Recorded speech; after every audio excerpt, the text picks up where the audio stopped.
What was your life plan at that stage? It's funny that all of this happened because I'm sorry. Is your last name Drew? Or is it your first name is Drew? We calling you Dr. Drew? What do you want me to call you? All good. Whatever you want. Dr. Drew will work. No, at this point in my life, before the show started, I was considering a career change anyway. I didn't know what I wanted to do. I thought maybe I'd try to get a certificate to be a personal trainer. I didn't know where I was going, and I was actually a little depressed. So why those signs didn't show up in the psych test, I don't know. But it's amazing because they ask you too in these psych tests. Like 10 different. They word it 10 different ways. In fact, you, Drew, you might even understand what I'm talking about. They word it 10 different ways. They ask you, when was the last time you wanted to kill yourself? Right. And they word it 10 different ways. And so by the time you're done with the damn test, you actually feel like you want to kill yourself. Drew, does that ever happen? Patients killing themselves during the psych test? Like just stabbing themselves in the neck with the number 2 pencil? That's nice. All right. So now you agree to do this, and I'm sorry for having you walk us through this, but That's okay. I watch this show, but I have no idea of any of this. And every time I see a story on you, it's a quick hit. It's on Entertainment Tonight. It has to do with you and Zora, and I'm more interested in, I think, Drew and probably our audience is too, and more of the backstory. Is that correct, Drew? Absolutely. All right, Drew.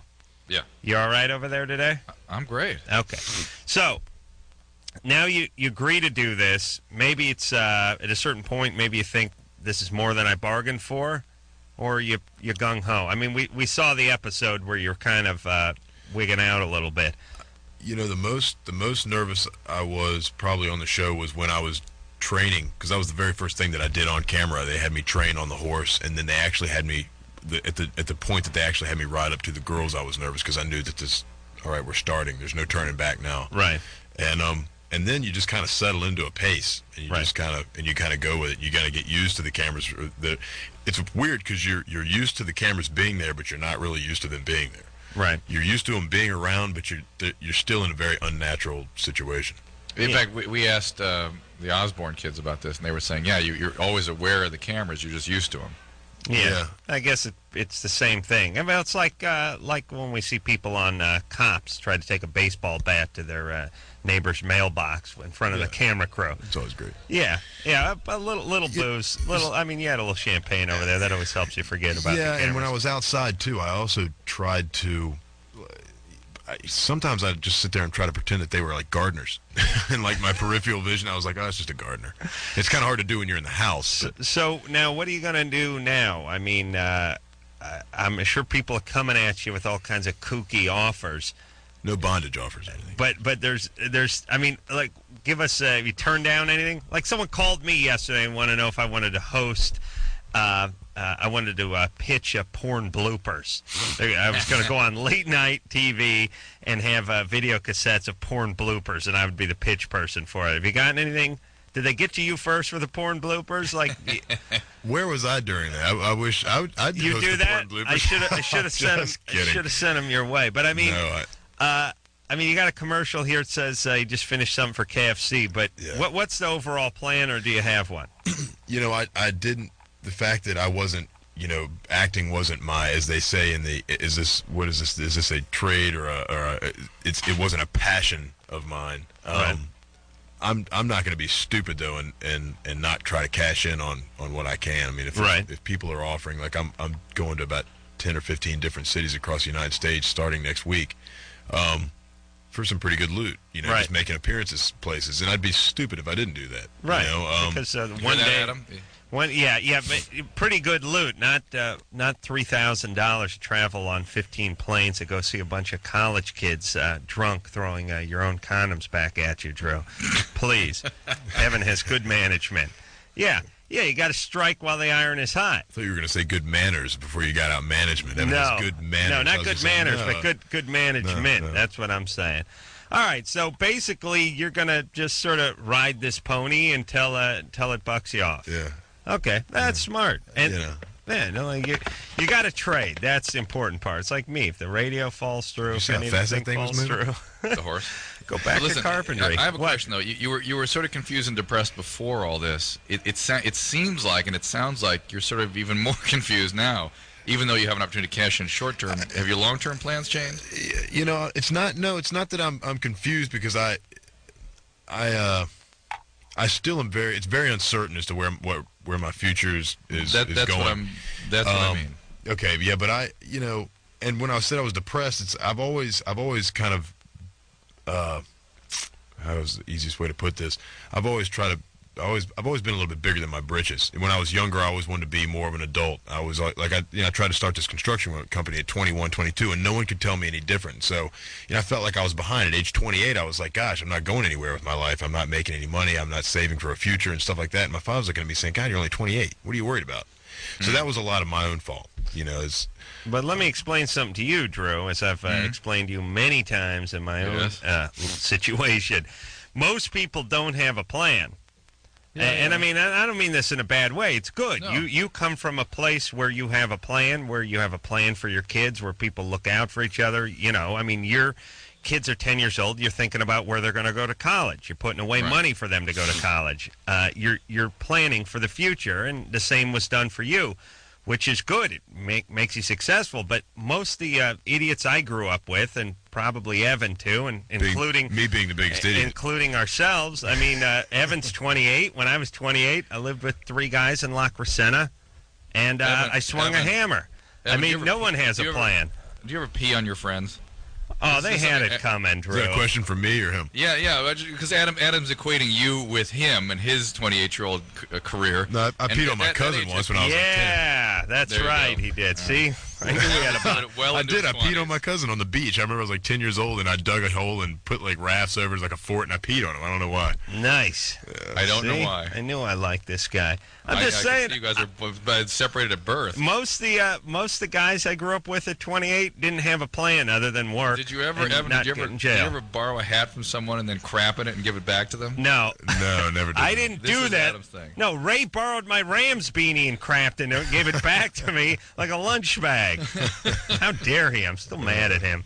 All right. All right. You just don't get good entertainment like that nowadays. No, that's the point. Is we didn't have cable back in the day. We had to make our own entertainment. We had to crap in hats.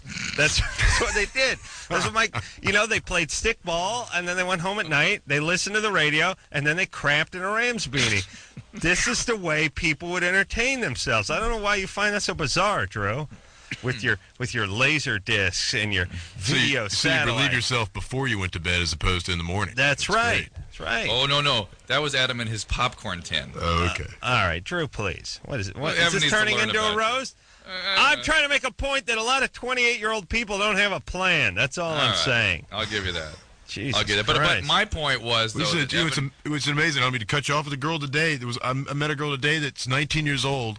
That actually I've known her for a couple weeks, but I just had an in-depth conversation for the first time today. She said, she wants to be a doctor. Her mother was very emphatic of the fact this girl wanted to be a doctor, and I'm thinking, well, that's great. She knows what she wants to do at age 19. Yeah. Well, you pretty much have to start that all then. But the fact that was what I was asking was, it seemed like it kind of bothered you. You didn't know where you were going, and all this stuff has happened, but it hasn't helped give you a direction yet. Yeah, maybe it will. But I tell you what, and I'm, the financial, the fact that I'm a little.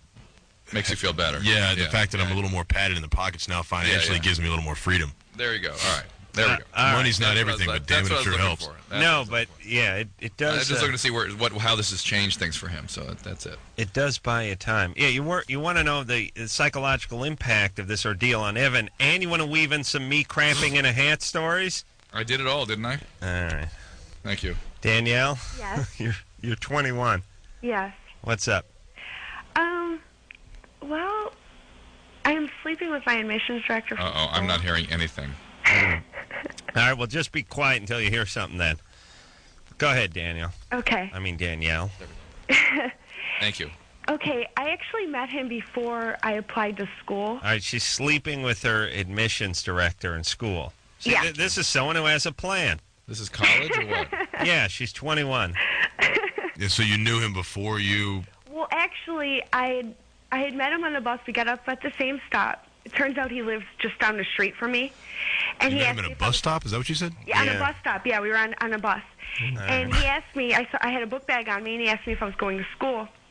And I said, no, but I want to. And All right. Yeah. Well, anyway, he asked me, but he ended up giving me an interview in his house. What courses are you taking? Oh, boy. I'm just kidding. What? Well, nothing happened that day. But, Just he a handy. really went out of his way to get me in school. I mean, I almost didn't get to go. I was trying to file for, for financial aid, independent status. All right. Well, wait a minute. You met him before you started school. Yeah. He bent over backwards to get you admitted into school. Then you Yeah. bent over Junior forwards college? to help him out. Adam, Huh? junior college, yes or no? No. Yes, I am. No. Listen, anyone gets to go to junior college. All right, so you're going to a decent college. It's a nice school. I said a decent college. Okay. Shut up. Boy, she's annoying, this one. All right, now you were sleeping with a guy before this, but did he break any rules to get No, you? I didn't sleep with him until I got into school. Okay, Oh, boy. all right. Did he break any rules to get you into college? No. What's your dilemma? No, Yeah. my dilemma is this. I've always had a serious boyfriend. Well, I've only had 3 serious boyfriends. So what's your dilemma? My dilemma is I'm sleeping with him now. And Who, your boyfriends or the submissions director? the admissions director, Okay. I'm sorry. Where's your boyfriend? I don't have a boyfriend right now. My boyfriend and I we had just broken up. All and I right, started listen, sleeping with this guy. I'm done caring. I don't care. You broke up with your boyfriend. You're sleeping with the guy. Yeah. Do you feel like he's doing it to gain anything? No, Are you having a good time? what happened was, But are you having a good time? yes, but... And is it hurting anything? Is it hurting you? Is it hurting him? No, yes, no. Sounds like sex to me. All I right. think I got into it thinking, I wanted this to be just a sex thing because, it was great and everything. And I haven't really been with a lot of people. And I said I didn't want to be in a relationship with him, and I was cool not having a relationship with him. But he started telling me all these things like, oh, you're special to me, and am I your boyfriend? I'm going to do this for you and that for you, and all this stuff. And the minute I asked him where the relationship was going, he just kind of backed away, and now he doesn't have time for me. Now he doesn't call me. Whenever he All right, calls all right. me... That's good. That's good. That's All right. good. Stay away. That's good.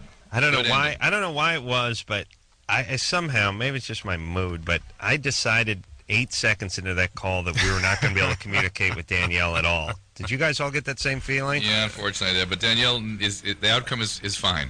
She's good. Stay there. Don't stay away She from got into school. I mean, isn't that what her goal was? Got into school. Right. Something's up with this guy. Just stay away. She sounds- doesn't want this. She had the sexual thing. She didn't want to have a relationship. She didn't get one. Good. Fine. Good luck. That's one hell of an admission fee that a lot of girls would like to have.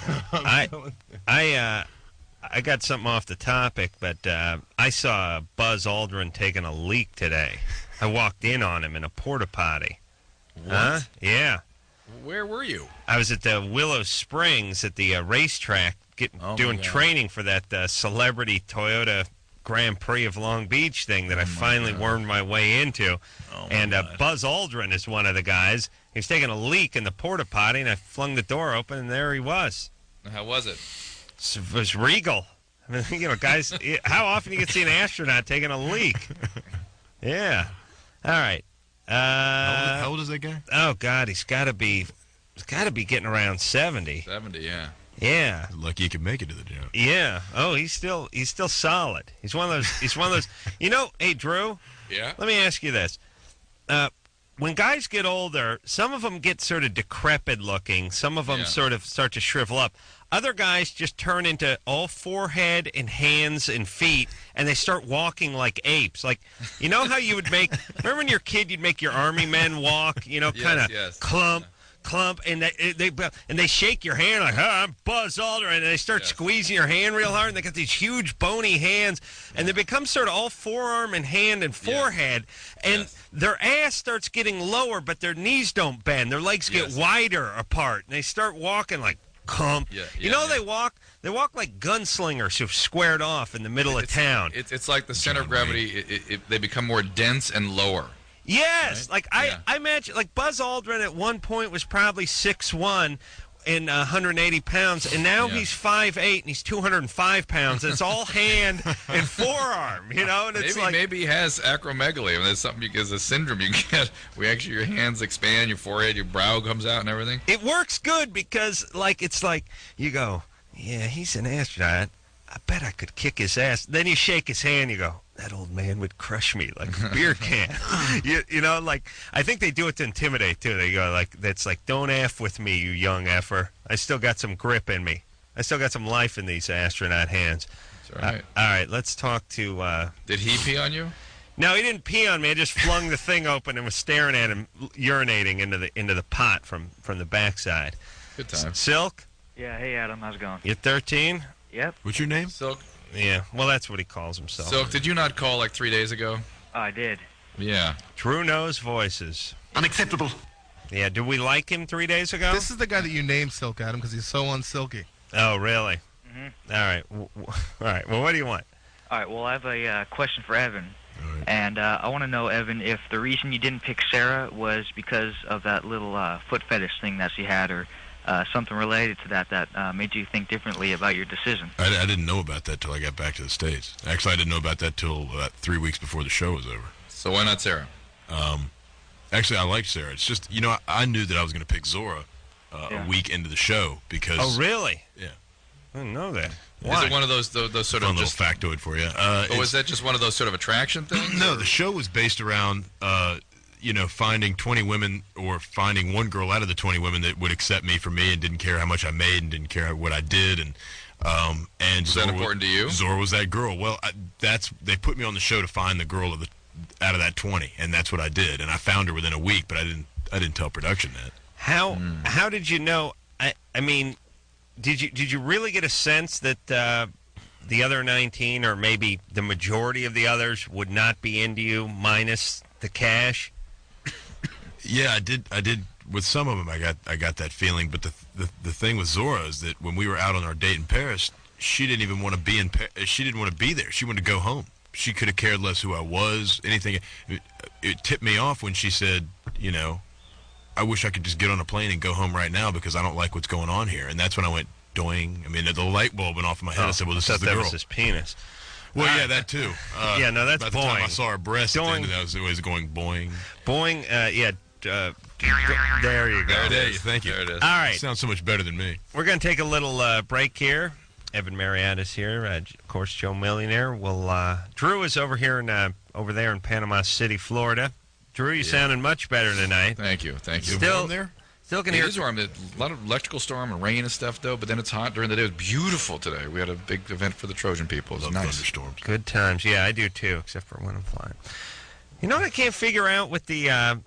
Yeah, let me just ask something real quick. I was thinking about this last time when we saw electrical storm when we were over there in North Carolina last week, which is, is lightning dangerous or not? Like, here's what I mean. It is, but if you remember, Adam, they came, as we were walking back to our trailers talking about this, one of the production assistants said, oh, yeah, our wardrobe person's been hit by lightning 5 times. Yeah. I thought one time and that's it. Well, this is my point. Well, first off, that's just God putting a contract on you. Like, you get hit by lightning 5 times, you got to just kill yourself because the big man's trying to put you in the ground. But here's what I'm saying. You got these guys that get hit with lightning 5 times, they're still fine. You got other guys that get hit with lightning, they're dead immediately. Vaporize. Yeah, they vaporize. Now, you're flying a plane, and there's a thunderstorm, there's a lightning storm. And it's like, yeah, well, you can still fly. It's not good if the plane gets hit. And then you hear about some senator was flying last week, and it blew a hole in the wing of the plane. So, which is it? I mean, is it dangerous? Can you fly? Should you not be flying? Did he die? Great question. Yeah. No, the lightning struck the plane, blew a hole in the wing, and they were able to land safely. But there's other scenarios where holes are blown in planes. I'd have blown a hole through that seat if I'd have seen it. People, like, God, if I'd have seen that. people, yeah. I mean, that's my point. I mean, like, I don't know, like, when there's a lightning storm, it's like, I always want to raise my hand and go, should we be flying? Is this the same lightning that hit the wardrobe guy 5 times and he's fine, or is this the one that kills people? Where in Carolina were you guys? Wilmington. We're in Wilmington doing a little Dawson's Creek. That's right. See, we're just riding that pony, too. We'll take a little break, and we'll be right back.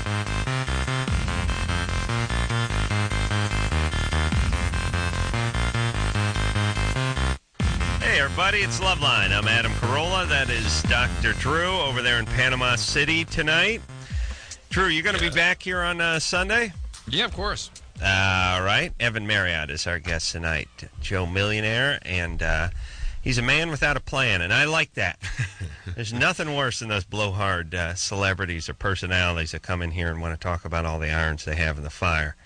He's bold, and he's going nowhere, and I appreciate that. He's making hay while the sun shines. That's what I want to say. All right. You should have heard it, Adam. Evan, he didn't talk so glowingly of you before, though. He was saying, construction worker, I'll kick his ass. I don't believe that. No, I said I know more about carpentry than he does. Oh, okay. Actually, we think a lot alike. Yeah, I was just giving him some of my homespun advice during the break, True. Oh, what'd you tell him? Told him buy low. No, I told him to buy a house and crap in his buddy's beanie if he's giving him trouble. Yeah. Evan, do you have a cold? Yeah, actually, I'm just getting over a sinus infection. Everyone's got this damn thing. Yeah. Yep. Went to my ears. Oh, that's Watch bad. when you're flying. It's a pain in the ass. And it went to my ears the day before I was supposed to get on a flight to back to the East Coast, and I thought, that's a joy.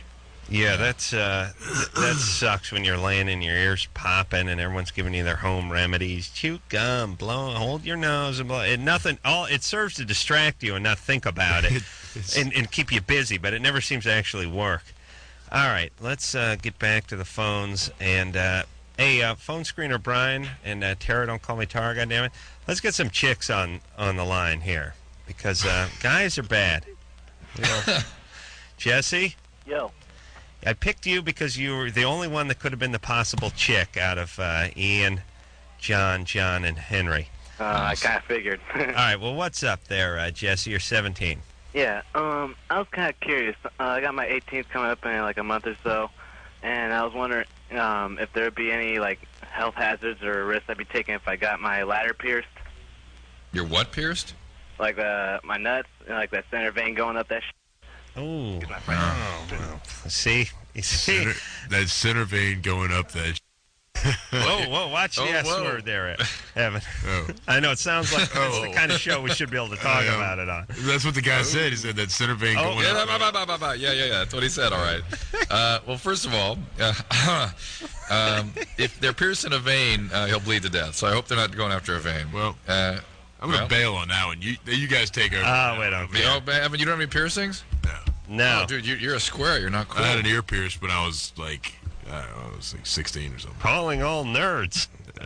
Yeah, really. All right, hey, 3 guys living in Los Angeles, not a piercing between us. Amongst us, yeah. All right, or amongst us. All right, so anyway, see, I went with Jesse because his name sounded the most like a chick. Is there a pad on there? Still bad. Yeah. All right, let's talk to Ian, who's 21. Ian? Hey, what's up, guys? Hey. Hey, I'm calling from the Salt Lake area. Basically, I just wanted to talk real quick about the Elizabeth Smart thing. Yeah. Down here, she's kidnapped from her home, turns up right back in the valley 9 months later alive. Right. Yeah. I can't turn on TV or radio or anything except for your show without hearing about it. Right. And here we are. Now we're talking about it. Yeah, thanks, so a-hole. I figured I might as well ask, what's your guys' opinion kind of outside of the valley? I don't know how much media you guys have about it. We're hearing about it. Well, the first thing I want to say is I believe last night I brought it up, and I said 14 or 15, and everyone yelled, no, 11. She was 11 when she got kidnapped, and 12. Right. Did that go on last night or not? I don't remember it, but there was a lot of. Yes, it was Anderson was saying it. Yes. How dare you? I never said anything like that. How dare you? She's 14. She's 14. I said she got abducted when she was 11. Everyone's like yelling at me. Oh! I was asleep with my back to you at that point. I don't understand what the controversy is. She was abducted at gunpoint. Knife point, I think. Knife point, whatever. She developed sort of a Stockholm syndrome, and there you go. Well, the reason out here they're just making a big deal about it is because a kid gets kidnapped. And, automatically you just assume 3 weeks to a year later, you're going to find the body dead in the woods. Yes. 9 months later, she's still alive, and she looks, this kid looks fed, she looks happy, Yeah. So what do you think? Do you think the parents were up to something? What's your point, Ian? Just kind of strange that she would, just show up out of the blue and, not seem all that traumatized and everything. You know what I mean? Well, hold on a second. These guys weren't around for the Patty Hearst days. Yeah.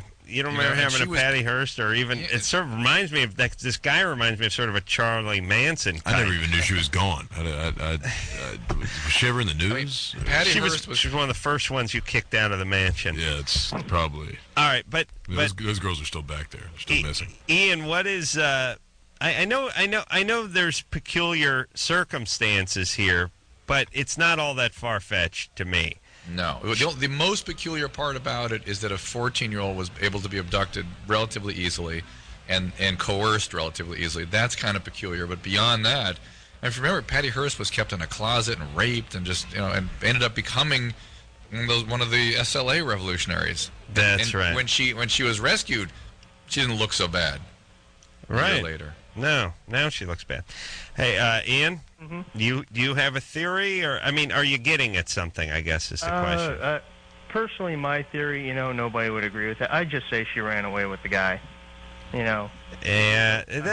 Look, if there Doesn't make a difference. He aided and abetted in it. She's underage, and he helped her. If the guy looked like Evan, I'd probably say you may have a point. But the guy looks like a cross between Jim Croce and a coyote.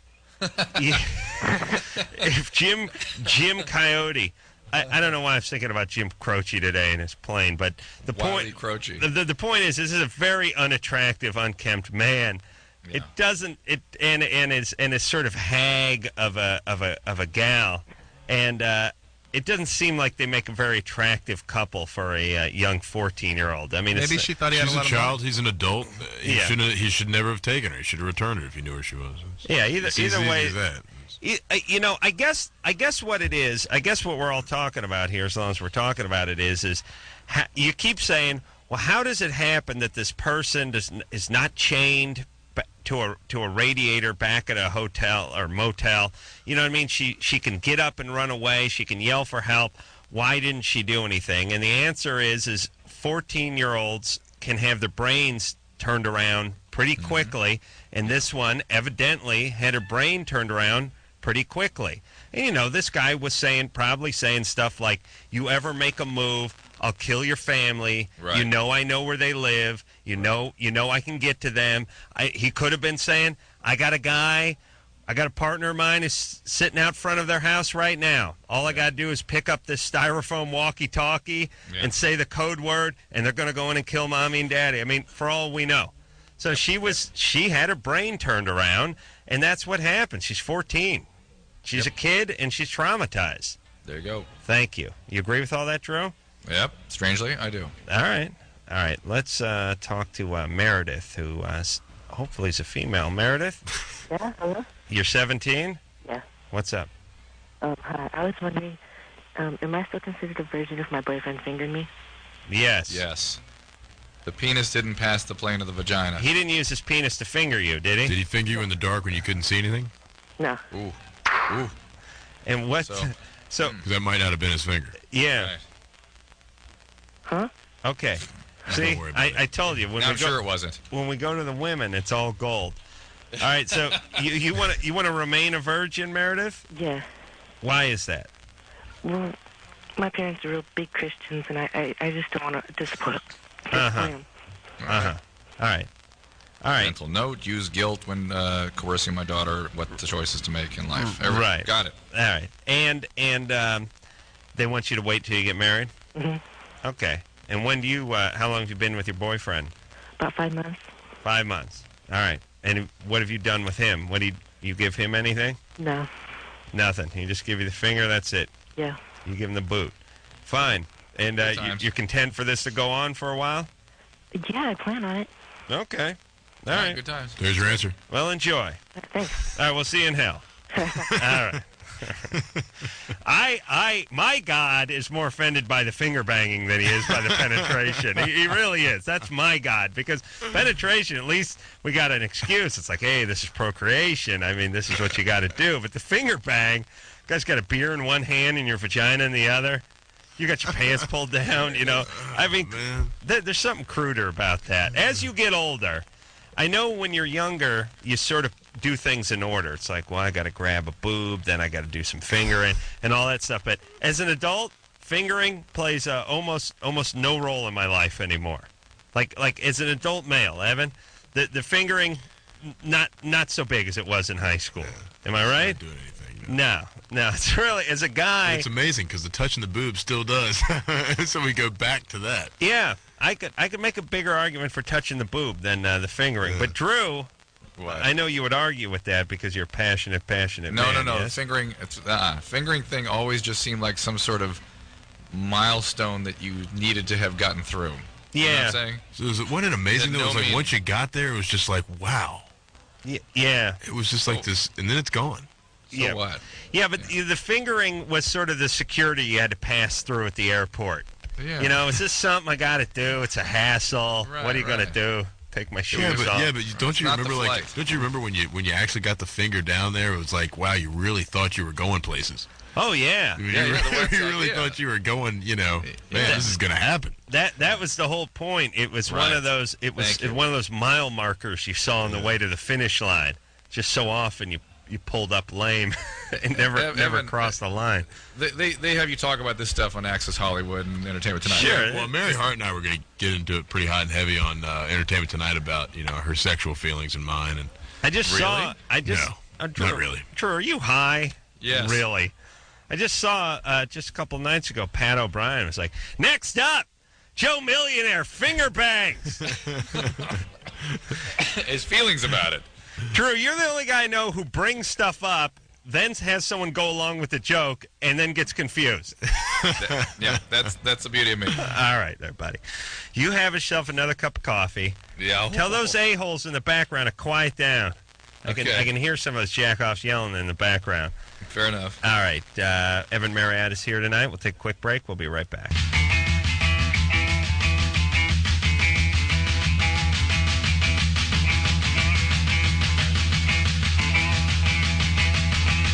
Hey, everybody, it's Loveline. I'm Adam Carolla. That is Dr. Drew. Phone number 1-800-LOVE-191. Evan Marriott is our guest tonight. He's a Joe Millionaire. Dr. Drew is back in Panama City, Florida. Yes, Drew? Yes, sir. All right. That's right. Somebody dropped a nickel in Panama City. Evan is, I was just thinking, how much you must have gotten, we were talking earlier about weird cashing in and all that kind of stuff, weird offers. Playgirl must have offered you a ton of money to pose. No, No? haven't heard a thing. Haven't gotten hold of you. Thank God. Really? They didn't have any money. That must mean they're broke. We got to get the homos ante up. See if we I was can gonna say, even it's get not- Evan naked. Yeah, it's I'm enough for just the chicks. yeah, it's no money because if there was the sort of equivalent to Evan in females, Playboy would be coming through with some serious money. I mean, Playboy. Well, it's funny. Playboy, I think, offered Sarah like $500 for total nude and like $250 for like topless. Well, that's the first time we've heard a price. And I mean, this is what I heard from some pretty good sources, but Right. Then again, they could be totally full of crap. And supposedly she opted for the topless only. Oh well, we got that to look forward to. And what's if you just want to show one boob's at $1.25? That's probably what that is. I'd like to work that out, Drew, where it's like, I'm not prepared to go full nude, but I'll show like an ass cheek and one nut. Let's call it like 80 grand. I'll show an elbow, an ass cheek, and a nut for 100. All right, that's my final offer. And a little sphincter. Just a little. All right. Drew. Drew. Jerry from Survivor up and she wouldn't talk about the price. Well, this is what people do, and this is why Evan is sort of refreshing because Jerry came up here from Survivor, and she was like, had her Playboy thing, and I was like, so what happened? I think I've got that issue, by the way. And they were saying, Jerry was saying, well, we went back and forth, and then eventually the time was right. And I said, well, eventually they offered you enough money, and you went with it. And she was like, no, it had nothing to do with money. And I said, well, Right. you wouldn't have done it for free, would you? And she was like, no.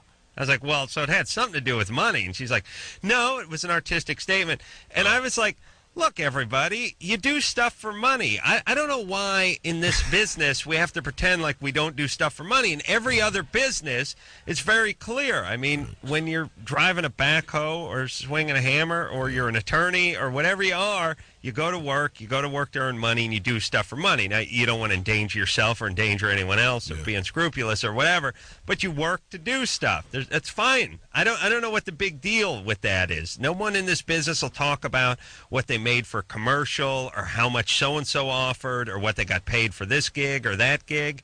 I don't understand why it's such incredible taboo in this business to admit that you get paid to do things. Yeah. And to admit that you would not get naked and let people take pictures of you unless someone gave you some cash. And by the way, if they said, I'll give you 10 grand, no. That would not be enough cash. Maybe now for Jerry, but not 2 years ago. All right, so I see another female name up here. Let's try Meg, who's 20. Meg? Hi. What's up? Well, I had a kind of a interesting question here. Last August, I hooked up with a guy friend from work, and we were just, kind of screw buddies. Mm-hmm. And we decided we didn't want to be anything more but friends with benefits, and I ended up getting pregnant. Mm-hmm.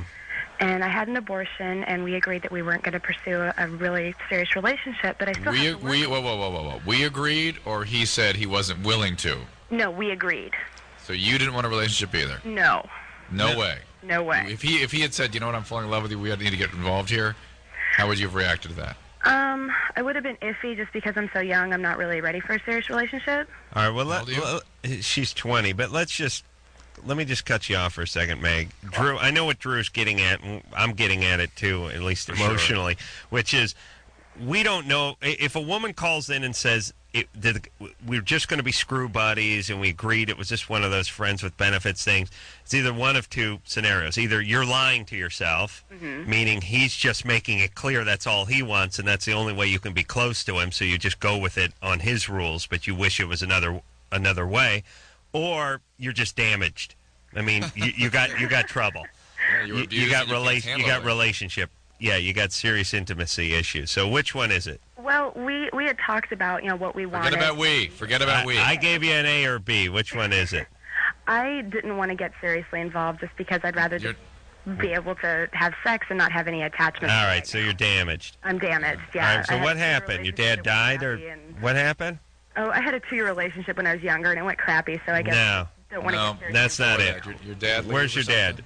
Where's my dad? Yeah. Well, I think he's in Oregon somewhere. He's out of your life, though. Yeah. All right, he left when you were young. Well, he and my mom split up when I was like 14. And he left? No, actually, my mom left him. All right, wait a minute. My dad actually has a sex addiction. Ooh. Yeah. Here we go. Now. Okay, wait a minute. He has a sex addiction, or he just cheats on your mom? No, he has a sexual addiction. Like, define the sexual addiction. After 20 years of marriage, he could never keep it in his pants. That's cheating on your mom. Cheat on her. He made pornographic phone calls. I mean, all kinds of. Oh, sorry. Is he an alcoholic? No, not to my knowledge. I know he had a coke problem when he was younger, but... All right, so he's an addict.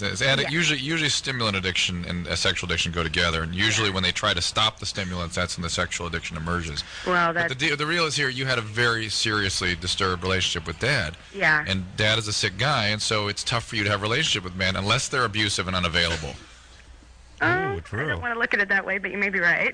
All right. Well, this guy's certainly unavailable. Yeah.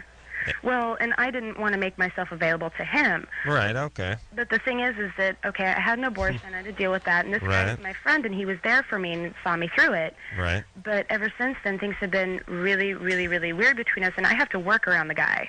Yeah. He's a bartender where I work, so I don't know how to approach him on it, be like, hey, you know what, we were friends before, can we be friends again, or... No, guys can't do that. You just leave him alone. I mean, you don't crap where you eat. That's right. What you do, so. That's why, yeah. So you don't crap in my Rams beanie either. If you're listening, Ray, goddammit, did you hear that? But listen, guys are not very good about being friends after they've been intimate with somebody. They just they don't want to. They want to pretend it didn't happen. They want to slink away and not have a relationship with you. Look, very often. No. Yeah, but yes, you're right, but guys can if they genuinely feel like the chick is cool and it's no big deal. If you didn't feel you're a threat, I agree. Yeah, I've had these situations before where you get involved with somebody's in some circle or group, and then it goes away, and you don't have that weird vibe or weird tension when you're around them. Maybe they're seeing somebody else, the pressure's off. But Megan, I think maybe you're still interested in this guy.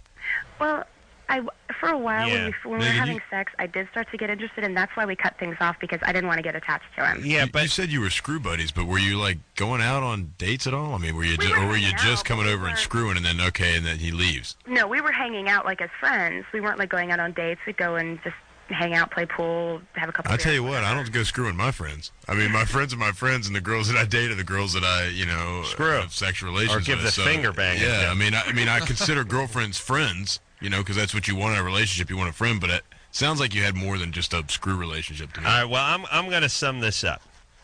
Meg, your dad's horrible, and you had, a lot of trauma with that guy. I have a good stepdad, though. My stepdad's really cool. That's a good thing. That's a positive. You're not totally whacked out, but you're in a ton of denial with this kind of stuff. Oh you my won't God. let Just yourself. way up in your head about it, Way up in your head. You are interested in this guy. You can't admit it to yourself, and you won't let yourself become interested in this guy. At least in your head, your gut is interested, your heart is interested, and that's what the guy feels. And that's why it's weird. He knows there's weird conflicting energy around Meg, and she's free. If she was, people do this all the time. Like, oh man, I told him I was totally cool, and I told him, hey man, we had sex, and now we're friends, and I just wish he could get over it. Well, he can't get over it because you can't get over it. You're stuck on it. That's why you're calling this show. If you really don't care about the guy and you really just want to go about being friends with the guy, then your vibe is different. And you're just working with him, and in 2 days, he's cool again. All right. Drew, am I right? You are completely right. I am, right?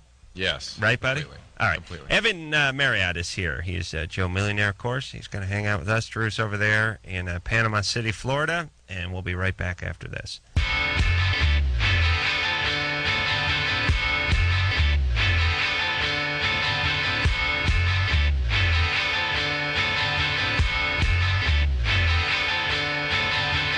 Hey, everybody, it's Loveline. I'm Adam. That is Dr. Drew. He is in Panama City, Florida tonight. Evan Marriott is our guest tonight. And the mic is hot. All right, let's see. Next week, Joe Rogan's coming in here. Greg Proops, Victoria Silvstedt. That's a good thing. Ow! We haven't seen her in a long time. It's been a little while, but I have seen her on TV a time or two, and she's holding up quite nicely. Evan, you broke up. I mean, you and Zora, got together on the show, but then it didn't last much after the show, right? Right. And I don't think anyone blames you. I think it's kind of. Yeah, my sense of the whole thing was. I really thought America was going to be ticked. They were actually very supportive. Yeah, I think they appreciated sort of the honesty and the candor, but. My sense was you got some money in your pocket, you're good looking, and everyone knows you now. You got to get out and have some kicks for a while, right? Was that generally the vibe? I mean. It's odd because the irony of about the show is that the show was, like I said before, about finding one of the girls of the 20 or finding a girl that liked me for me. Right. Now, I've got that same problem because I don't know if girls are coming up to me because they're like me or they like the guy on the show. Well, who cares? That's my answer. It's really who does, but I mean, it's it's still you wonder what because it's kind of like you kind of have to watch your back now. It's like what are they after? Are they gonna fall down and go, oh, I broke my leg, in a kind of a way. You know what I'm saying? It's like are they gonna cry? Right. Well, is Zora okay? Is she heartbroken? No. Did you guys just sort of agree on? No, she's on the split. No, actually, she's fine with it. I mean, she's doing little events herself, making appearances, places, and stuff. So, you guys both sort of just agreed that listen, I'm not going to meet my mate doing a TV show. Yeah. You got to do what you got to do because you signed a contract. Yeah. But now that the cameras are off and we've come to an end, we'll go our separate ways. It's reality entertainment is really what I think they ought to rename it. And because, you're not going to be... These people start these reality shows, and I think people across America think that when these reality shows are started, that they start and they end, au naturel. It's everything is nothing's scripted, nothing's, if you did that, God, these networks would lose a ton of money because the shows aren't going to end the way they want them to end. Right. Reality doesn't. You can't predict reality. You can't predict the future. Right. So they have to kind of guide it. As the show goes on, they say, okay, you know what, we really need this because this is going to help the ratings. Or we need to end it like this because that's really going to pop, that's really going to make a big impact on the end of the show. I mean, if you just put it on autopilot and let it float, these reality shows would go nowhere. So, yeah, I mean, they have... Does that make sense? No, I think what you're saying is, and I agree, I think if this is what you're saying is, you're doing a show, you have to have a sort of structure to it. I mean, you have to have a sort of beginning, middle, and end. And even though it's a reality show, there's an object to it. Exactly. It's almost like a game show or an obstacle course. It's like we have to finish here, so they have to steer it in that direction. Otherwise, it would just be a lot of you hanging out, talking to different chicks, and it wouldn't be. You wouldn't. But because it's a reality show, there's only so much they can control. Exactly. And some of that, I guess, is through editing, as we've found out from quite a few of the people who have been in here from other reality shows. Yeah. But at the end, when I said, like, the contract is up, then it goes back to reality, and you're free to do what you want to do. So you're just dating around now, having a good time? Yeah, it's been really cool. Just and the whole experience, after the show, has been really great. The people have been really, really nice over at Fox, and I've met a lot of great people. Are they going to do? I heard they're going to do another Joe Millionaire, but they're going to do some other kind of. I don't think they can do another Joe Millionaire. I think they have a show that's in the works that they have a working. It's under the working name Joe Millionaire, but it's not going to be Joe Millionaire. Right. They got a really neat show coming. I don't know, but this might be. I asked somebody if this was the show that the working title was under Joe Millionaire, and it's called Mr. Personality. It's going to be a cool show. I actually will watch that.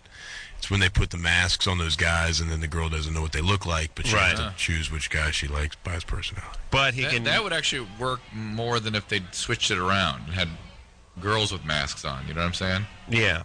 Yeah. Yeah. They'd have to have a hole in the mask. Drew, what's going on over there? It's getting loud again. No, it should be fine. Let me try moving the mic. How's that? Are you in like a nightclub or something? Yes. Yeah. Drew, now where are you in the nightclub? I'm in a little radio booth right by the entrance. Uh-huh. So remember the pool where Aerosmith played? Yeah. I'm looking over that pool right now. All right, and it's a bunch of people coming in and out of the club? They're behind me. What you're hearing is these giant rooms they have adjacent to all this. All right. That are packed with people. I mean, it's unbelievable. With a bunch of good-looking college-age girls over there pulling their tops up? Yeah. All right. But it seems to have attracted every alcoholic in the Western Hemisphere. Yeah. Is that Girls Gone Wild with Snoop Dogg or whatever? Yeah. Florida. Drew, you ought to do a Girls Gone Wild. Oh, yeah. With Dr. Drew. That's right up my alley. Double D, Dr. Drew. All right. Let's, you could be hosting the late-night infomercial porn bloopers. Oh, I'll get the next call. All right.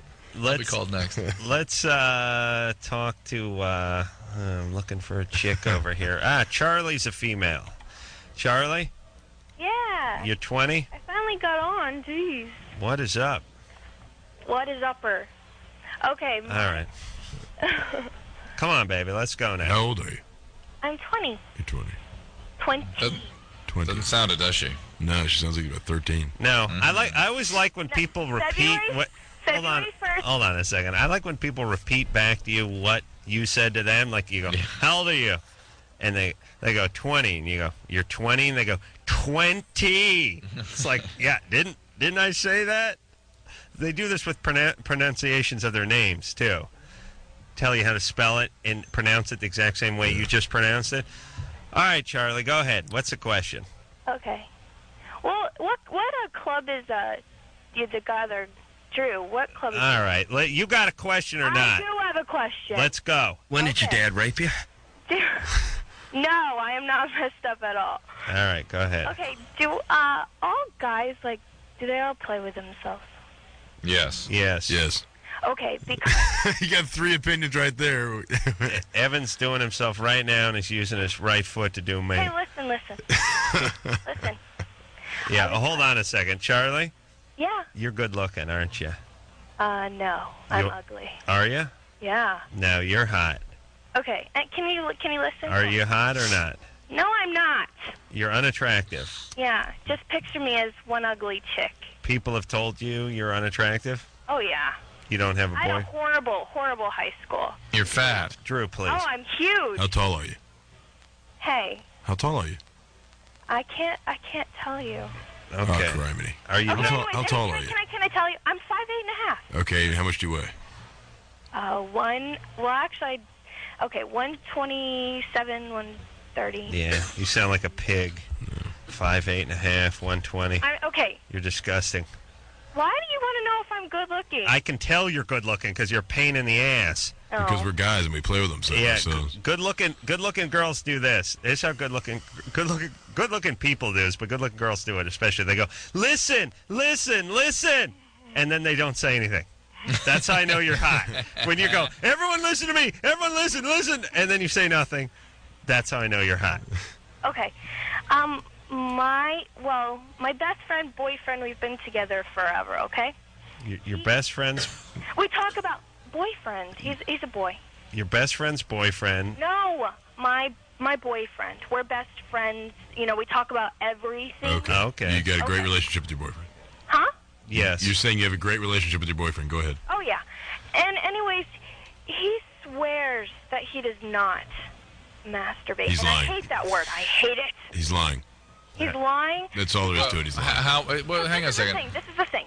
I went to college, okay? Uh-oh. And, we missed each other so much. And like, there were times, like, when we talk about it, and, like, I even admitted that I, a girl, have done it before, you know? I think You, the princess Me. of all princesses, touched herself, yet he did not. I did. And I told him that. And, like, for days, like, he even made fun of me for that. And I'm like, shut up, you know, because Right. I haven't told anyone that, you know, but hello, I don't care. All right. Anyway, so he swears that he hasn't, but yeah, when I went She to keeps college, getting hotter by the syllable. I think guys go through this period of time when they're like between a certain age and I don't know whenever all start. his friends, you know, they're like so open with it. I even walked in on his roommate doing it. It was so gross. And I'm so sure. All right, Charlie. what? Well, he probably got joked at one point. Somebody probably walked in on him, and he probably got joked, and now he's afraid to admit it to anybody, especially you. And so he does do it though. There is the occasional guy.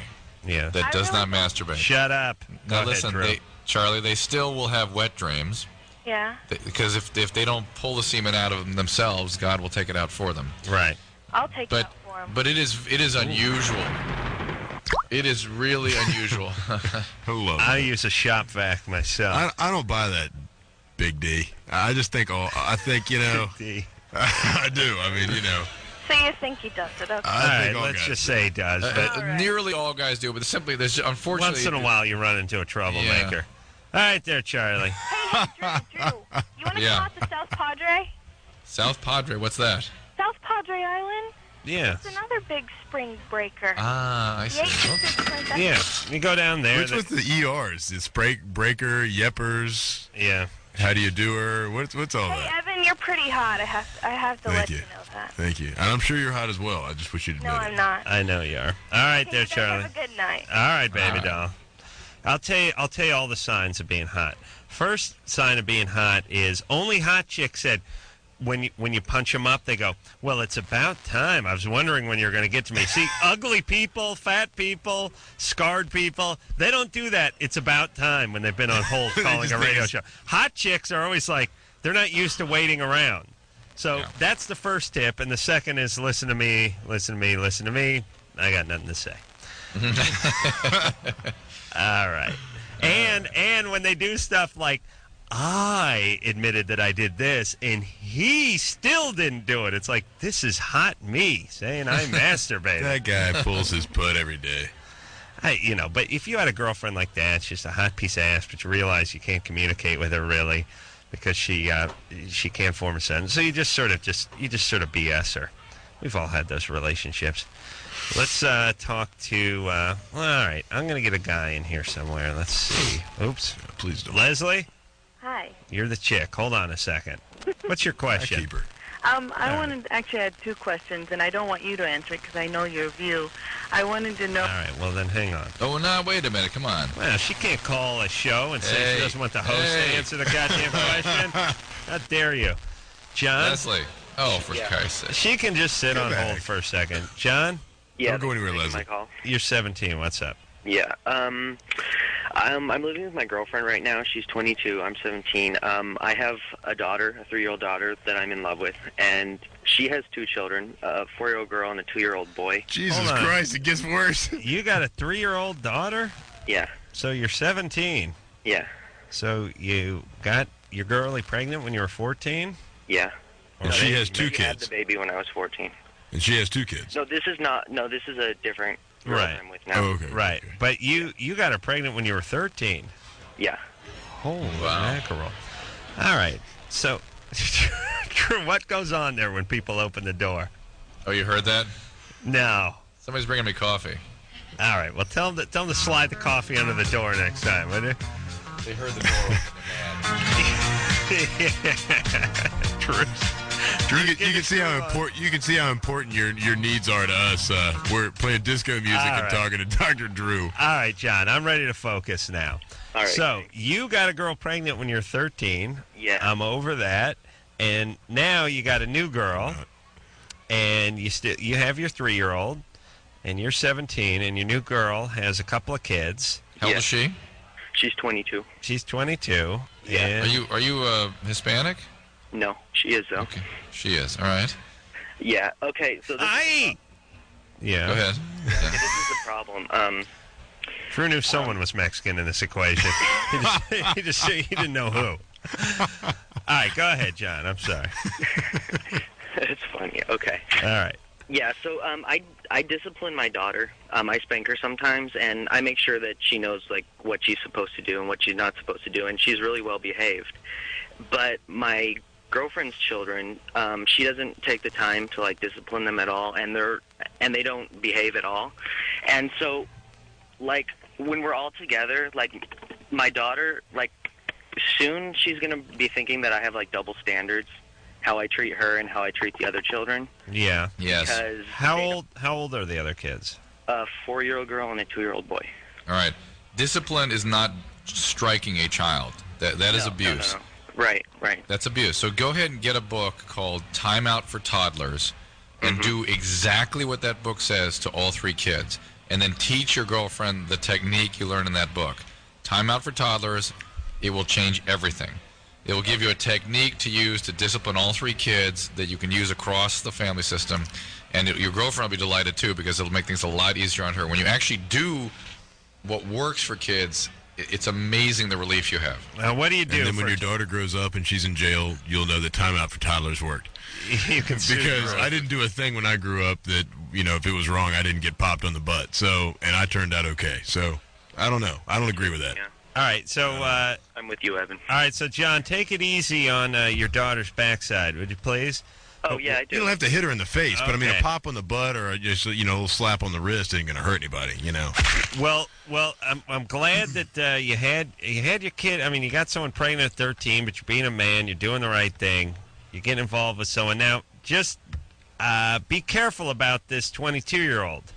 Mm-hmm. I'm just saying, even though you're sort of an old soul because you've been spending your high school years raising a kid, doesn't mean that you're still 17.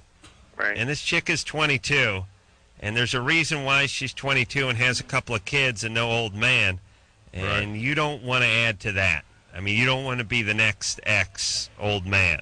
Do you know what I'm saying? With a 4th kid now. Yeah, and maybe her kids, too. I wouldn't say that's too far out of the realm of possibilities. But, John, you guys get together. Please don't have any more kids until you're at least 17 and a half. No. You guys get together, stay together for a while. Don't have any more kids. Don't do any of that crap. We need one of our own. You got 3. You're 17. She's 22. You barely got a pot. No more kids, all right? How old are her kids? They're 2 and 4. 2 and 4, all right. All right, John. Good luck. All right. Good times. Oh, my God. Picture a 15-year-old daddy disciplining his daughter. See, part of the problem with the physical, what the research has shown very clearly is that you will contain the behavior for a few weeks, and then the behavior that you're trying to contain will rebound past the baseline. That kids will act out against that kind of discipline, so to speak. Were you spanked as a kid? No, but I'll tell you, I've done a lot of research in this. I work in the field, and I'm telling you, there is simply no justification for this in a time when we have things that do work. I'm not saying he's an evil man. He's taking care of his kid, and he's doing the best he can. But he will have an immense sense of relief because the child will conduct itself much better, and it's much easier on him when he does things appropriately. What do they do with timeout for toddlers? They give everyone timeouts? It's timeouts, but there are other ways to do it. But the point is, if you are getting to the point where you're so frustrated, you're hitting or you're yelling, there were mistakes you made 5 steps earlier. You should be disciplining kids much, much before you get emotional. All right. Well, what do you do with the timeout? What do you have to do with the timeout? You take them somewhere, you put them aside. And they got to face a wall? If they're in a restaurant or something, yeah. What if it's fast food? It's not really traditional sit-down restaurant. You could take the food home, or you could eat it there. One of the patio tables. See, I never really got to yelling. If there's outdoor eating, if there's outdoor dining, no, wait a minute. So, Evan, you never got. What'd you get when you were a kid? I just we got a look, and it was we got a look and then the pop, and when we got the look, my parents didn't have to yell. When we got the eyebrows that went to the center of the nose and the glare, we knew we were in trouble. What's your dad do? Well, my mother did all the discipline, did all the disciplinary action kinds of things until I got so big that it didn't really faze me, and then that was in the first grade, Dad right? stepped in. Yeah, but it was they never hit in the face. It was just a pop in the butt, and it was a grab of the arm, and they would pop me all the way to the car, if I did something wrong. And I tell you what, I thought twice next time I did it. It's just like when my father told me not to touch the muffler because it was too hot when he was mowing the lawn. Well, I touched it and I burnt my hand, and it was a painful reaction. And the muffler wasn't going to say don't touch me, or I'm gonna it wasn't a warm fuzzy feeling. It hurt like hell. So Drew, and that's how I learned. Drew Evans says Drew Evan's going to write a book. Shock where treatment is what he they call it. Yeah, take a hot exhaust manifold and stick it to the kid's underarm. If he gets out of line, that would straighten him out. All right, Drew. What kind of timeout? What kind of timeout? Call it branding for toddlers. That's What's right. That now? What kind of timeout would you get if you're at home? If you're at the house? You're in your room. But your kids have computers and satellites. Yeah, but you'd be amazed at how they don't want to be taken out of the action. Whatever they're involved in, they're taken apart from it, and it hurts them. They're humiliated and they're angry and they act, and then their job is to sit and feel all those feelings and learn to master that. I used to get thrown in the bathroom with the lights off. Oh, grasshopper! Look how I turned out. I lost all the feeling, grasshopper. I got spanked one time. Luckily, my dad was he was such a pussy that he couldn't even beat his own kid. He just couldn't. My dad couldn't get up off the sofa for anything. So one time he got really pissed off at me, and he said, I could tell he wanted to lay into me. And he said, look, you either can go to your room for 2 hours or I'll give you a spanking. And I sized him up. He's not a big guy. And I was like, I'll take the spanking. So he had to go extra hard because when you call for the spanking as a kid, you got to make sure it's a serious spanking. He gave me a good one, but that was the only time. And it was like no court in the land would convict the guy because I called it. I was like, yeah, bring it on, Pops. I can take your best shot. Anything better than 2 hours in my room. Washing machine was in there. Oh, tell Evan about your room. You want to know what my room had in it when I was growing up, Evan? First off, describe it first. Yeah. Okay, my room was a converted service porch in a 100-year-old house. So it was technically would have been a porch. And it had, and Drew, you've been in this room and you tell me if I'm exaggerating. If you take both your hands and spread them out, you can easily touch each wall. Width-wise. Probably touch your palms on both sides. Your wrists cock, touch the palms on both sides. Yeah, the room is about 5.5 feet wide, and it was about 11 or 12 feet long. And in it was the meter, the electrical meter. So when the meter reader came around, you have to come into my room. The meter guy, that's a bad sign, by the way. When the meter guy's coming into the house, he's got to come into the house. Once a month, into the house, reading the meter, like hillbillies. It had the meter. It had the washing machine. Better not have any pornos in that room. No, you couldn't. No place to Couldn't hide hide 'em. porn. It's like being in a prison. Meter Yeah. reader's going to be picking those up. It had the meter. It had the washing machine. No dryer because that was considered. You get the furnace in there at least. You had free heat. No furnace. No furnace. No heat. No air. And no window. It had a window, but they're painted shut. And it was a fire trap. And it had the hot water. It had the hot water heater in there too. So the washing machine, the hot water heater, and the meter, all because it was the service porch. Oh, I'm going to sue my parents. If I thought they had a penny, I would sue them. The ultimate indignity, though, his grandmother gave him a lecture last week after he bought a nice house to remind him that not everybody lives in a big house. Oh, I was going to strangle her. You got one spanking, and look at how he turned out. I bought a house. I bought a nice house, and I said, yeah, it's a nice big house. And she looked at me, and she goes, not everyone gets to live in a big house. You know, my maid goes back to a very... And I was like, hey, you old bitch, what do you think I've been doing my whole life? What do you mean? You giving me the speech? I'm getting the speech from you about what it's like to live in a small house? I live in a one-bedroom apartment with 3 dudes. Are you kidding me? You're nervy. Oh, my God, my family. They never, giving me the speech. How dare she? She's getting it. That's it. I'm fired up. I'm going over there now, Drew. You gonna spank her? That's right. Yeah, all right. All right. Evan Marriott is our guest tonight. We will take a quick break. We'll be right back.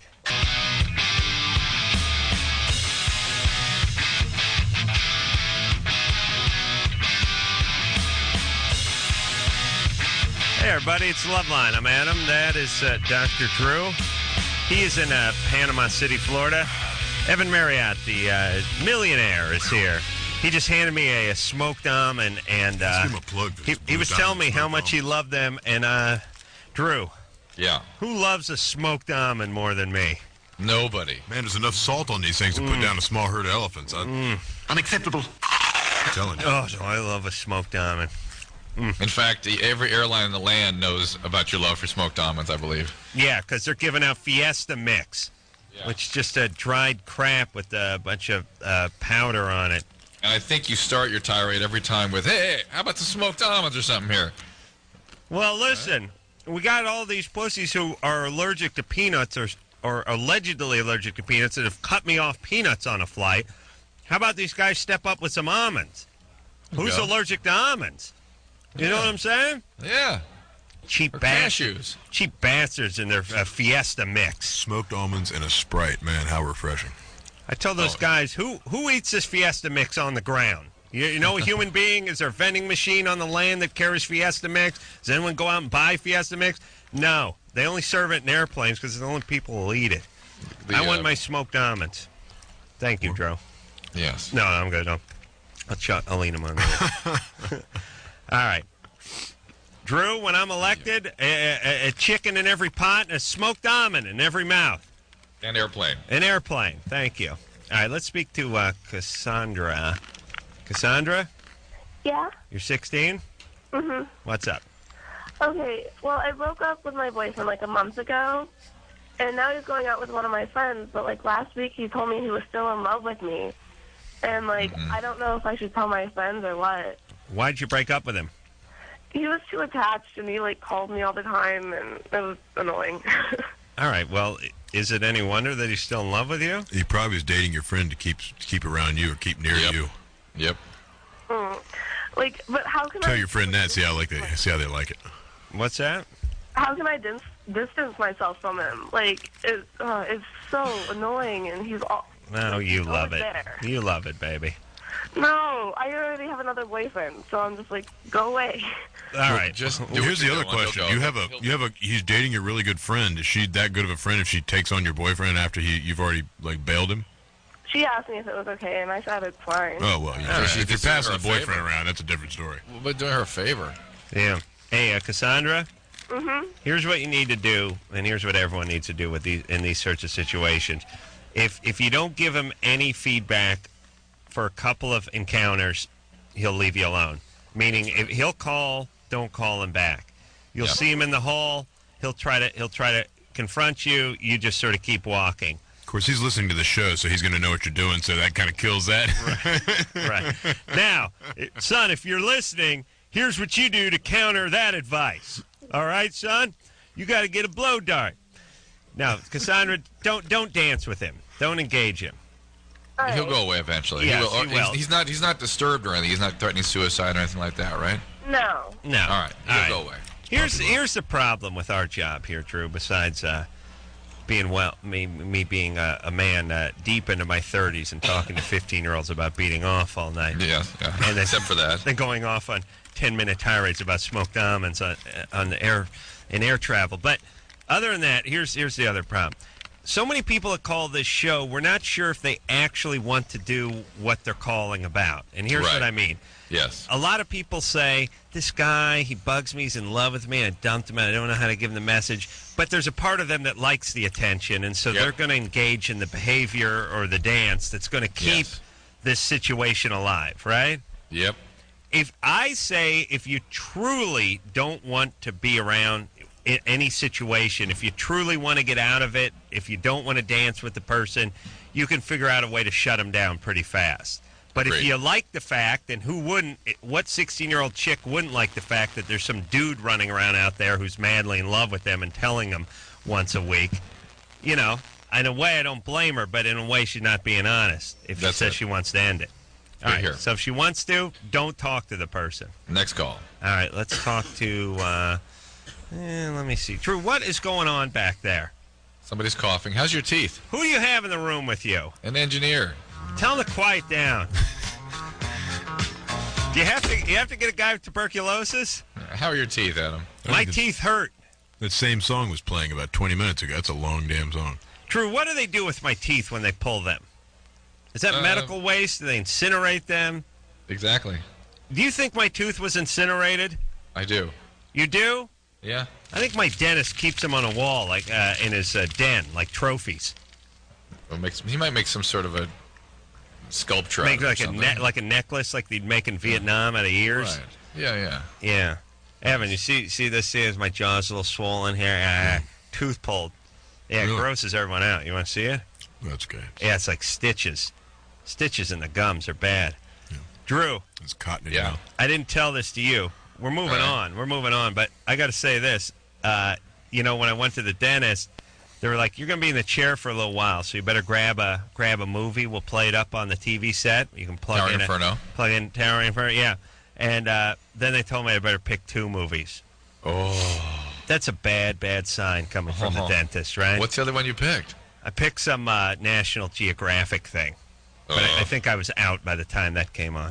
But wouldn't you take that as a bad sign if your dentist, you got a 2-hour and 10-minute movie in your hand, and he says you better grab a second one? Yes. Oh. Right? I mean, you get one movie on a flight to New York, right? Oh, you would just shudder to think, I was like, really? Listen, just kill me if you're not done. But if Towering Inferno is over, they're rolling credits, and you're still in my mouth, just take that drill and just ram it into my temple. and you can take my wallet. Take my wallet, too. All right, let's talk to Summer, who's 17. Summer? Yeah. What's up? Nice name. Yeah. What's going on, baby? Well, like about 3 years ago, I was living with my mom, and for about like the whole relationship. Where are you living now? In Nevada. Okay. With my dad. And about like the whole time that her and her boyfriend were together, like he molested me and stuff. And how old were you when you started? Like 13? Hold on one second. So anyway, Drew, he said take 2 movies. Yeah. Okay, I'm back. And then my friend Ray crapped in my Rams beanie. It's been a bad life. Imagine both those things happen. Imagine in your life 3 things. Your buddy crafts your Rams beanie, your dentist tells you to take 2 movies when you get in the chair, and there's a water heater in your room growing up. And some girl calls up, has a question, and then gets off the line. Oh, yeah. Sorry there, Summer. What's up? So, Summer, you were sexually abused for 3 years, starting at what age? About 12, 13. All right. Yeah. And so, like, I really didn't know what it was. And then he had to go to this business thing like up the street, and he wanted me to come with him. And then like it usually starts with a hug and stuff, and then like it moves towards like the other areas. Your stepdad wanted you to come with you on like a business trip? No, it was like right up the street. He had to like make a business call for one of his employees or whatever. Yeah.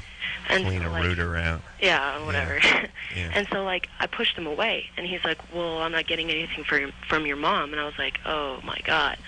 So I finally knew like this is what it was. And then like, so I went up and visited my dad over the summer, and then like my brother confronted me about it, like, you know, has he ever touched you? And I was like, oh my God, I never told anyone this before. So like I told my best friend when I got back, and she was like, well, don't tell your mom. And then me and my mom got in this big fight, and she's like, well, you're moving with your dad. So I was like, well, I'm just going to tell you what your boyfriend did. So she doesn't believe me, so Today, Junior. Yeah. All right. Well, you're okay. Let me tell you for a couple things. Your mom's despicable. Yes. And I'm sure someone molested her, unfortunately. Of course. Her dad did it like once, so she thinks that I want to be like her, and I want to say that, but it happened Oh, like my God. 2 years, like straight 2 years. Oh, your mom. My God, I'm so sorry. So she thinks that I'm just like, you know, want attention or Now, what. let me explain something, Summer. Unfortunately, your mom doesn't think. I mean, she Yes. got molested, and she magically hooks up with some a-hole who molests her daughter. That's unfortunately how this horrible life works. Right, that's how humans react. That's it. how You've been your sexually God, abused? Drew, laid it out. Yeah. Yes. Not my God. Yeah, but I mean, she's all in it for the money. Like, Does your dad know? Yeah, but he thinks that I totally made it all up or that I provoked it. Oh, that's all right. Here's the deal, Summer. How about Kids your- never. Does your brother never believe you? You provoked it. You provoked it. Does your brother believe you? At first he did, and then he's like, I don't really believe. Do you have a history of lying in your family or something? Well, like I've lied a couple times, but like I've stopped that. You know, I've told the truth. Like, All right. For How do you provoke it at age 12? Wear some that's what I was sexy underoos or something? Yeah. Yeah, and Some Oshkosh, sexy. It's a bib overalls. How old is your brother? well, I have two brothers. Like Yeah. The one that I told, he's 19 now, Yeah. and I have an older brother that's 21. Yeah. No, if somebody even hinted that my sister had been, sexually assaulted, that guy wouldn't even be around. Yeah, when I told my brother, he was like, "Oh, I'm going to kill this guy." And my mom was like, she called him up. She's like, "Well, you need to come down here. Summer's making all these accusations that you touched her." And my brother just grabbed this big ass pole, and he's just like, "Oh, you know." I don't know. It sounds like an episode of Cops to me, guys. What Yeah. Well, all right. We got some like that. First off, there's always trouble when you go, I'm living with my dad in Nevada. Yeah. Any sentence that starts with dad is bad. All right, Summer, let me explain in a nutshell what's going on. By the way, I like the idea that your brother grabbed a pole. Yeah. Yeah, he was really supportive about that. Yeah, was it? Well, how many houses have In fact, poles lying I around? think I remember seeing this on Cops, really, and there were a couple people outside that were using double negatives, and the place was in an uproar. Folks, Hound Dog was roaring, and I have a pole. I'm still What did he do with the consumed pole? He grabbed it. Well, my mom called him back up and was like, "Well, I don't think you should come down here because Jared's threatening to hit you." So. All right. So he didn't come. All right, Summer. Let me explain the ironic and tragically named Summer. Let me explain your situation and the hand that got dealt to you. You fell into a den of white trashdom. You understand? You have white trash parents, okay? Oh, well, they're not white trash. Yes, Like, they they're are. Pretty. You better hope they're white trash. Yeah. They're white trash. Okay. But you had said your mother's in this relationship with her current husband because of the money. But the reality is that would not work for her unless he were an abusive a-hole. She seeks and is attracted to people that are victimizers. Yeah. And she's found one, and she's victimized you now, and she cannot come to terms with what she's created here, so she pushes the whole reality away. Why your dad doesn't accept that reality is unfathomable. Well, thank God you got one brother that's sane. Stick with him, and you're going to need to get some treatment for this abuse you've been through and the crazy family. And Drew, think about more than that. You know. All right, like, but listen, I can't stomach anymore. Here's the thing. And Drew, why do you think Mama married biological dad in the first place? Yeah, that's a good point. Yeah, where'd she Summer? find him? No, Summer, not are you the money. Not youngest? money, Summer. Forget about the money thing. Summer, Not are you the money. youngest in the family? Between both my parents, yeah, but I have a younger half. Okay, bottom line, I would try to seek help for yourself, and I would get as far away from them as possible, because until they get their lives straight, they can't help you with yours. Yeah. And they don't seem to want to help you with yours. Right. So you need to take matters in your own hands. And you're 17, I think you're smart enough to do it. Well, I mean, but I found out, couple months ago that I'm bipolar, but I wasn't properly diagnosed. And I told my dad this. I was like, Dad, I think I have problems, you know. And he's like, oh, it's all in your head, you know. I was like, all right, listen, Summer, stop going to your parents. Yeah. They're no idiots. satisfaction there. You won't get any satisfaction. All right, listen.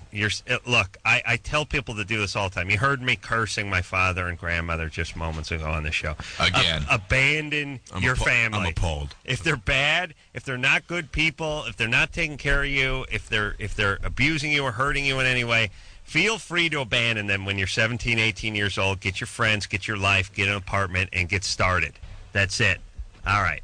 We'll take a quick break. We'll be back.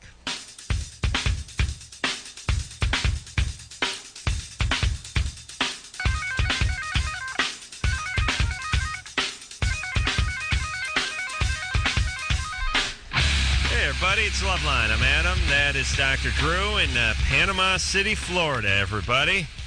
Evan Marriott. Yeah. Oh, go ahead. Introduce Evan. Evan Marriott is here tonight from Joe Millionaire, and soon to be I'm here from Venice Beach. I'm done with Joe Millionaire. You can find him in a Kentucky Fried Chicken commercial coming up too.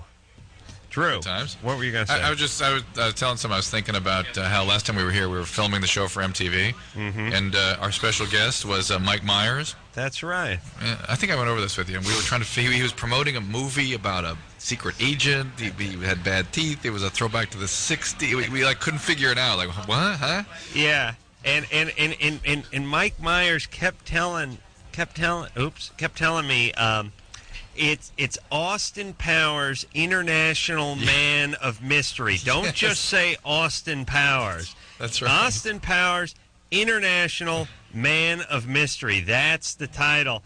And it's funny that he sort of clung to that, and it was like almost immediately gone. But but it was kind of weird when he was like talking to us, and he's like, Mike Myers was a relatively big celebrity back at the time. But he was not as big as he is now, obviously. And Austin Powers had not come out yet. And he was like, "Well, it's like kind of a retro '60s. I play this guy in these crazy clothes," and we're kind of sort of looking at him, going, "Well, this thing's gonna come and go. Yeah, this is gonna be like Cop and a Half or something. This is not gonna hang around."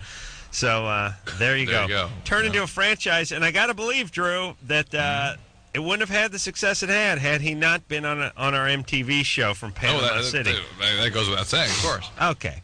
All right, let's get to some calls here. I'm just going to hit who's been on hold the longest, because that's a bad strategy. It's always the kiss of death. Hello? Leslie?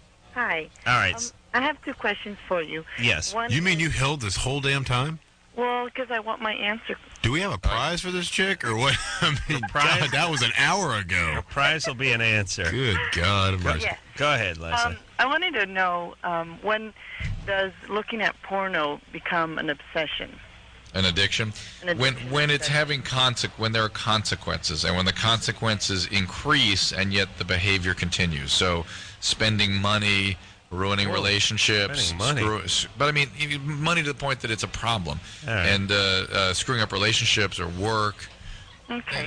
Well, my husband, probably looks at porn just about every other day, and it bothers me, and because he knew it bothered me, he would always hide it from me. And then I finally told him, don't hide it from me, because then that makes me even more paranoid, thinking of what else are you hiding. And I was just wondering, what is something that I can do to get over it? Because he's out. What is it? Join him. How much? What is it? Porn? Yeah. Well, I have, I have an issue with porn. I look at it as it's kind of an exploitation. You're fat. Drew, please. Yes, it's exploitation. It's exploitation of people, and it's I have a hard time getting into that, because it's like most people that are doing that either are on drugs or, like you guys say, don't ruin it for us. But Leslie, let me ask you this: what kind of porn is he looking at? Mostly, like, he'll go on the internet or he'll have videos. And how much time does he spend on this? Probably like an hour every other day. And is he masturbating? Probably, yes. Yeah, I'd say the answer's yes. And you guys having a normal sex life? Well, I mean, we probably do it once a week. It just happens that we have opposite shifts, so when we see each other, we do it, but it's probably just once a week. Is he wanting more than that? Well, yeah, he would probably do it, like, That's probably why he's looking at the porn. Right. Yeah, there you No. go. You're not satisfying it, so he's going there. All right. So, At least Leslie. he's not cheating or anything. He's not straying. No. He would And never. every other day, I mean, if it was every day and he's jacking off 8 times a day, then I'd say you might have a problem. Yeah. Yes. Every other day, an hour. But I agree, except for I move it to 12 times a day. 8 I see as normal. All right, listen. Leslie, I kind of like the part where she was up front with him, and I kind of like the part where he was up front with her. Yeah. It's But all right. Well, they need to working meet in the itself middle. out. They need to Yeah. meet in the middle. What's the second question? All right, I put her on hold. I'm done with her. Hey, She was on hold all that time. What's All the right. second question? I'll tell you my third question. When is your engineer going to take some Robitussin? That was me coughing. That was me. All right, stop How it. do I deal with it? I mean, how do I meet him in the middle? What's your second question? How do I meet him in the middle? That's How the do I second get to question? Yes, I gave her her second question, Yes, I Drew. know, Now yeah. answer it. Drew. You compromise. You figure out a way to do it. You reach. You What do you give a little, mean? he gives a little. But That's your answer to how do I meet in the middle? You compromise? Yeah, I don't Listen. know how to compromise. Why not? Well, I mean, I don't know how to meet him halfway, and I Look, don't you're know not how- willing to. You have to be willing. But what should I do to meet? I mean, it's not that I tell him he shouldn't do this. Accept the fact that he's going to masturbate. Are you jealous of the fact that he's looking at the porn and not at you? Well, no, I don't have a problem with him masturbating. He can do that 100 times a day. It bothers me that He's not going to do it unless he looks at something. Guys look at porn. I mean, yes, there's an addiction, there's an addictive point, but guys look at porn. I don't care if you're 80, I don't care if you're 10, guys look at porn. Yes. They look at porn. Bottom line. I shouldn't. In other words, I shouldn't take it personally. Correct. It has nothing to do with you. Except Right. that he would probably like to have sex more frequently. if that it's may be part of affecting- your compromise, by the way. If it's affecting your cash, I mean, you know, Look, flow and most women that have difficulty with their guys looking at porn have other issues involving this. Leslie may well have that. On the other hand, there's no reason why the guy couldn't be a little more sensitive to her issue. So that's a compromise, right? She should not freak out as much. He should be a little more sensitive. Everyone gets along. Yeah. All right, let's see. Spank kids. Ooh, it's 54, Adam. Adam. All right, buddy. All right, I know. You're always looking to cash out. I'm always looking to help the kids. Oh, yeah. All right, we'll take a break. We'll be right back.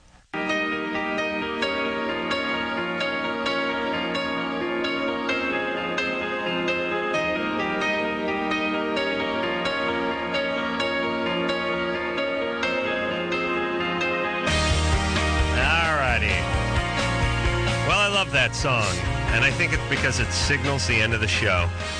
What a wild roller coaster ride this week has been. Yes, Drew? Yes, Adam. And last week, too. Yes. I want to thank Evan Marriott for coming out tonight. And that live studio audience. Appreciate you making time in your schedule to stop by. I want to thank producer Ann for doing a great job all week and last week as well when we were out of town. I want to thank Brian for doing a great job on the phones and on the coffee. I want to thank Tara. Don't call me Tara, goddammit, for doing a great job on the phones and sometimes the coffee, or at least yelling at Brian to go get the coffee. And I want to thank the magic fingered one. Oh, yes, the Liberace of the potentiometers. Glad I talked to you about that. Engineer Anderson. That's right. Anderson. Bueller. So, until next time, this is Adam Carolla for Dr. Drew saying mahalo. Next up, Joe Millionaire, finger bangs. This has been Loveline. The opinions expressed on this show are not necessarily those of the staff, management, sponsors, or this station. The producer for Loveline is Ann Wilkins Ingold. Loveline is a presentation of Westwood One Entertainment.